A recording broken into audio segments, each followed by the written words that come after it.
बिस्मिल्लाहिर्रहमानिर्रहीम।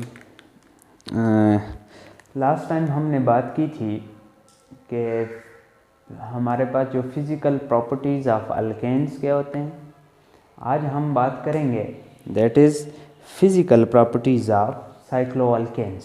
ठीक है, साइक्लोअल्केन की जो फिज़िकल प्रॉपर्टीज़ हैं वो क्या हैं? Physical properties of cycloalkanes. आज हम बात करेंगे फिज़िकल प्रॉपर्टीज़ ऑफ साइक्लोअल्केन्स पे। सबसे पहले आपने अगर चैनल को सब्सक्राइब नहीं किया तो आप पहले इसको सब्सक्राइब कर लें, फिर बेल आइकन को प्रेस करें कि न्यू जो वीडियो है उसकी नोटिफिकेशन आपको मिल सके, और वीडियो को लाइक करें अगर आपको अच्छी लगे, और कमेंट सेक्शन में आपको टॉपिक के बारे में जो भी क्वेश्चन हो वो भी पूछ सकते हैं। तो फिज़िकल प्रॉपर्टीज़ ऑफ अल्केन्स को हमने देखा था। आज हम देखते हैं कि फ़िज़िकल प्रॉपर्टीज़ ऑफ साइक्लोअल्केन्स क्या हैं। ठीक है, तो हमारे पास जो फर्स्ट टू मेंबर्स होते हैं साइक्लोअल्केन्स के, एक साइक्लोप्रोपेन और दूसरा साइक्लोब्यूटेन, यानी हमारे पास CH2 into CH2 into CH2 that is, ये हमारे पास cyclopropane and CH2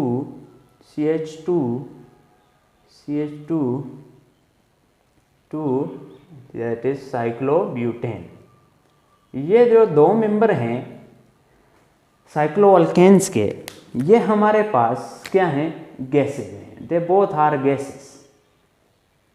room temperature पे ये दोनों जो मेंबर्स हैं ये साइक्लोअल्केन्स के, ये इनकी जो फिजिकल स्टेट होती है वो गैसेस की है। जबकि इसके अलावा इससे हायर मेंबर यानी साइक्लोपेंटेन, साइक्लोहेक्सेन और ऑनवर्ड जितने भी मेंबर हैं दे आर लिक्विड। याद रखना है कि साइक्लोअल्केन का कोई भी मेंबर हमारे पास सॉलिड में नहीं है। ठीक है, सॉलिड में नहीं है, ये बात आपने याद रखनी है। दूसरी बात कि जो नॉन पोलर हैं ये हमारे पास क्या हैं? साइक्लोअल्केन्स नॉन पोलर हैं। जो नॉन पोलर होंगे वो वाटर के अंदर इनसॉल्युबल होंगे according to a concept called as LDL concept, like dissolve like concept के मुताबिक पोलर पोलर को डिज़ाल्व कर सकती है, नॉन पोलर को डिज़ाल्व कर सकती है। जबकि साइक्लोअल्केन्स नॉन पोलर हैं और वाटर जो है ये पोलर है, तो नॉन पोलर को डिज़ाल्व नहीं कर सकता, पोलर को डिज़ाल्व नहीं कर सकता। इसलिए नॉन पोलर की डिसोल्यूशन के लिए पोलर सॉल्वेंट का होना ज़रूरी है। पोलर सॉल्वेंट होगा तो हमारे पास वो नॉन पोलर को अपने अंदर डिज़ाल्व कर सकता है। इसलिए जो साइक्लोअल्केन्स है ये सॉल्युबल होते हैं नॉन पोलर सॉल्वेंट्स के अंदर, जबकि पोलर सॉल्वेंट के अंदर ये इनसॉल्युबल हैं। नॉन पोलर सॉल्वेंट्स में कौन कौन से आते हैं? बेंजीन, ईथर, कार्बन टेट्राक्लोराइड और क्लोरोफॉर्म। ये सारे जो हैं ये नॉन पोलर हैं। इनके अंदर हमारे पास ये जो साइक्लोअल्केन्स है ये सॉल्युबल होते हैं। आपने याद रखना है, हमने कहा था कि हमारे पास जो 13 मेंबर्स हैं, 13 मेंबर्स ऑफ अल्केन्स, पहले 4 तो हमारे पास क्या थे? फर्स्ट 4 हमारे पास गैसेस थे, देन ऑडवर्ड C5 से लेकर C17 कार्बन वाले ये जो अल्केन्स थे ये सारे के सारे हमारे पास लिक्विड थे। क्या थे? लिक्विड। इनकी जो फिजिकल स्टेट थी लिक्विड थी। तो जो लिक्विड अल्केन्स थे वो साइक्लोअल्केन्स, अगर हम इन दोनों को लें और एक दूसरे के अंदर इनको सॉल्युबल करवाएं, इनको डिज़ाल्व करें और एक दूसरे के साथ इनको मिसिबिलिटी देखें, तो हमारे पास लिक्विड जो अल्केन है और साइक्लोअल्केन्स है ये दोनों एक दूसरे में सॉल्युबल होते हैं। ये बात भी आपने याद रखनी है। As well as soluble in non polar solvent, non polar में भी सॉल्वेंट्स में भी सॉल्युबल हैं, और हमारे पास जो नेक्स्ट लिक्विड्स अल्केन हैं उनमें साइक्लोअल्केन्स वो भी सॉल्युबल हैं। ये आपने याद रखना है। Melting point and boiling point की जब हम बात करते हैं तो मेल्टिंग पॉइंट और बॉइलिंग पॉइंट जो साइक्लोअल्केन का होता है ये मॉलिक्यूलर वेट के साथ इंक्रीज होता है। जैसे जैसे हमारे पास कार्बन की चेन बढ़ेगी, दैट इज क्लोज चेन, यानी साइक्लोप्रोपेन, साइक्लोब्यूटेन, साइक्लोप्रोपेन का मॉलिक्यूलर वेट कम है, साइक्लोब्यूटेन का मॉलिक्यूलर वेट ज़्यादा है, तो इसका बॉइलिंग पॉइंट और मेल्टिंग पॉइंट साइक्लोब्यूटेन से कम होगा, और साइक्लोब्यूटेन का मेल्टिंग पॉइंट और बॉइलिंग पॉइंट ज़्यादा होगा साइक्लोप्रोपेन से। इसके बाद जब नेक्स्ट मेंबर आएगा दैट इज साइक्लोपेंटेन, तो साइक्लोपेंटेन का फिर साइक्लोब्यूटेन से ज़्यादा होगा, और फिर साइक्लोहेक्सेन का साइक्लोपेंटेन से ज़्यादा होगा।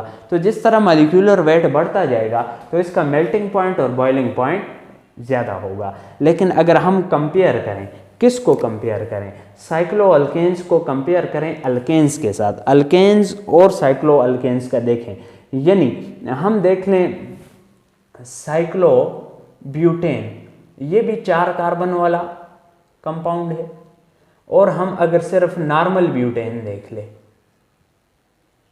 तो वो भी 4 कार्बन वाला कंपाउंड है, यानी CH2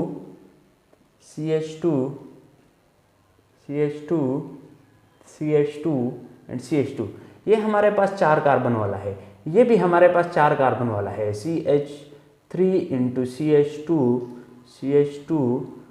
CH2, लेकिन ये हमारे पास स्ट्रेट चेन है और ये क्लोज चेन है, दोनों एक दूसरे के हमारे पास 4 कार्बन वाले हैं। तो इनका अगर हम आपस में कंपेयर करें कि इनके मेल्टिंग पॉइंट और बॉइलिंग पॉइंट, तो इनमें जो हमारे पास ये वाले होंगे दैट इज साइक्लिक, तो साइक्लिक का जो मेल्टिंग पॉइंट होगा और बॉइलिंग पॉइंट होगा वो ज़्यादा होगा, वो क्या होगा, ज़्यादा होगा एज कंपेयर टू अल्केन्स। ये बात भी आपने याद रखनी। जो साइक्लोअल्केन्स हैं और जो अल्केन्स हैं, इन दोनों की अगर हम डेंसिटी को देखें तो हमने कहा था अल्केन्स में कि जो हमारे पास डेंसिटी ऑफ अल्केन्स होती है ये मैक्सिमम 0.8 ग्राम पर सेंटीमीटर क्यूब तक जा सकती है, ये मैक्सिमम। इसलिए हमारे पास वाटर की डेंसिटी से कम है इसकी डेंसिटी, तो ये वाटर के ऊपर फ्लॉट करता है। जबकि हमारे पास जो साइक्लोअल्केन्स और अल्केन्स हैं, इन दोनों की डेंसिटीज वाटर से कम होती है। ये जो वाटर की डेंसिटी है ये 1 ग्राम पर सेंटीमीटर क्यूब, तो इन सब से कम होती है साइक्लोअल्केन्स की और अल्केन्स की। लिहाजा साइक्लोअल्केन्स और अल्केन्स फ्लॉट करते हैं upon the surface of the water, जिसकी वजह से हमारे पास वाटर के अंदर ये डिज़ाल्व भी नहीं होते और ऊपर डिपॉजिट हो जाते हैं, क्लियर बना देते हैं। किस वजह से? क्योंकि ये दोनों, इन दोनों की जो डेंसिटी है वो कम है वाटर से। ठीक है, ये हमारा शॉर्ट सा लेक्चर था। नेक्स्ट टाइम हम स्ट्रक्चर ऑफ अल्केन्स पे बात करेंगे कि स्ट्रक्चर ऑफ अल्केन क्या होते हैं। Thank you very much.